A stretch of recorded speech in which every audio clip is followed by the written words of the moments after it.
Hi everyone, welcome to part 2 of the one prep 2 meals video. So we are using the leftover ingredients from the last video to make a different meal, and today's meal is a chicken fajita quesadilla. So let's get on with it. So I've just put some oil in the pan. I've got the pan on medium heat, and I'm just going to wait for the oil to get hot. Then I am going to be starting the frying process with putting in the chicken in the pan.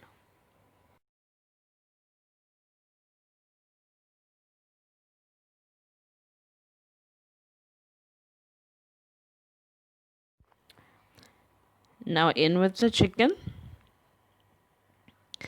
So this is the leftover chicken. So initially I had 500 grams of chicken, and what I did is I used the first batch as strips, and then for this batch I cut the strips into little blocks, and this is basically the remainder. I'm just going to be browning it off. On the one side, just make sure that I brown it off and make sure that it is a little bit brown, and then I'm going to be going in with the fajita seasoning. I did put the recipe for the seasoning in the description box of the last video, so if you need that you can go back and have a look. And now I'm just going to be mixing it around, just trying to distribute the spices all around, and also just trying to make sure that I've got a little bit of spice on every piece of chicken.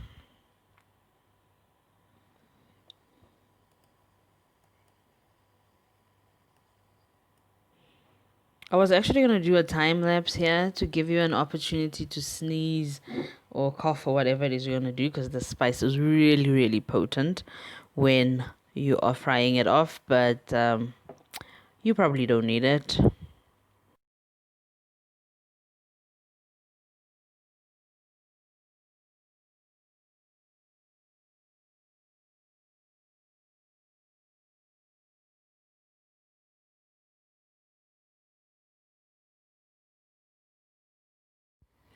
So now we are going in with the veggies. I've got my red onion, and I'm putting that in, and I'm going to be frying that off along with the chicken just a little bit. So what I want to do is I just want to put in each of the veggies, then mix it around a little bit, and then put the next veggie in, because chicken breasts are very quick to cook this way, so you're not really going to be standing around for too long.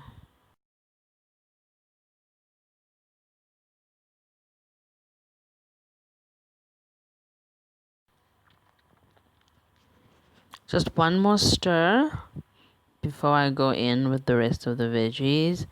Remember, I've got the green pepper as well as the red pepper. When we did the initial video, I did tell you I didn't have the yellow pepper, and if you do, this would be the spot or the time during which you put that in, and all of the veggies and the meat together in the pan, just mixing it through to make sure that it is really getting time to know each other.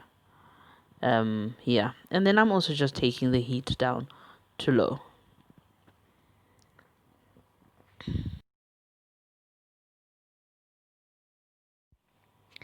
So what I've done is I've just left it on the stove for about 5 minutes to make sure that it is completely cooked through and that all the flavors are now melded in completely.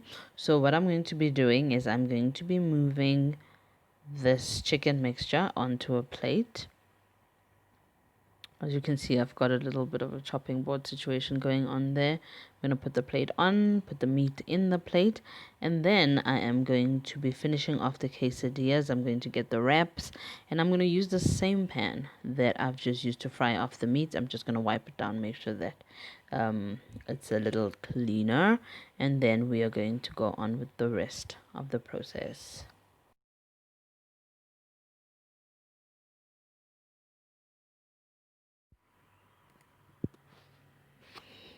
So I'm back with the pan, just wiped it down, And now I'm going to get a wrap.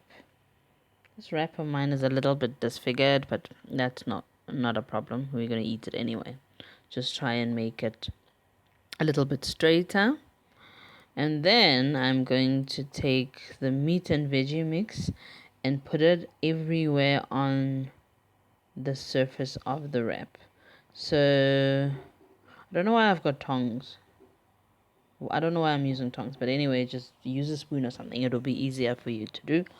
Just make sure that you can put all the meat and veggie mix on the whole surface of the wrap, because what I'm going to do is I'm going to take another piece of bread wrap and I'm going to put that on top to cover this one completely. Once I've got as much of the mix as I think I need, I'm going to be reaching for my cheese because that's the next step. So I'm just going to conservatively sprinkle some cheese, because remember, with the quesadilla, the cheese is going to melt and then it's going to make the two wraps stick to each other, and that is how your food is going to stay safe inside the quesadilla. I was being told that I used too little cheese, so just be a bit more liberal than me with the cheese. You can really taste it. And then I'm going to take another piece of bread wrap and I'm going to close it on the top, and then I'm going to let it go for about 2 minutes. I just basically want the wrap to cook, the cheese to melt, the two to then stick together, and then we're going to move on to flipping over the quesadilla.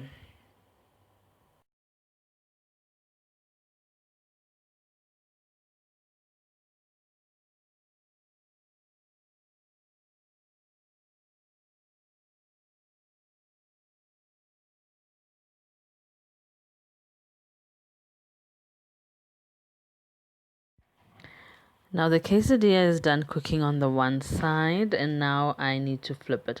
And to flip it, I'm just putting one plate in the pan and then flipping it over and sliding the quesadilla back into the pan. It is a pro move. It's going to help that your quesadilla doesn't go flying all over the kitchen floor. And now for the cutting. How you decide to cut the quesadilla, the number of pieces, whether you eat it as a whole, is really entirely up to you. So for the purposes of this video, I'm just going to pretend to be civil and cut it into nice small pieces that you can hold in your hand.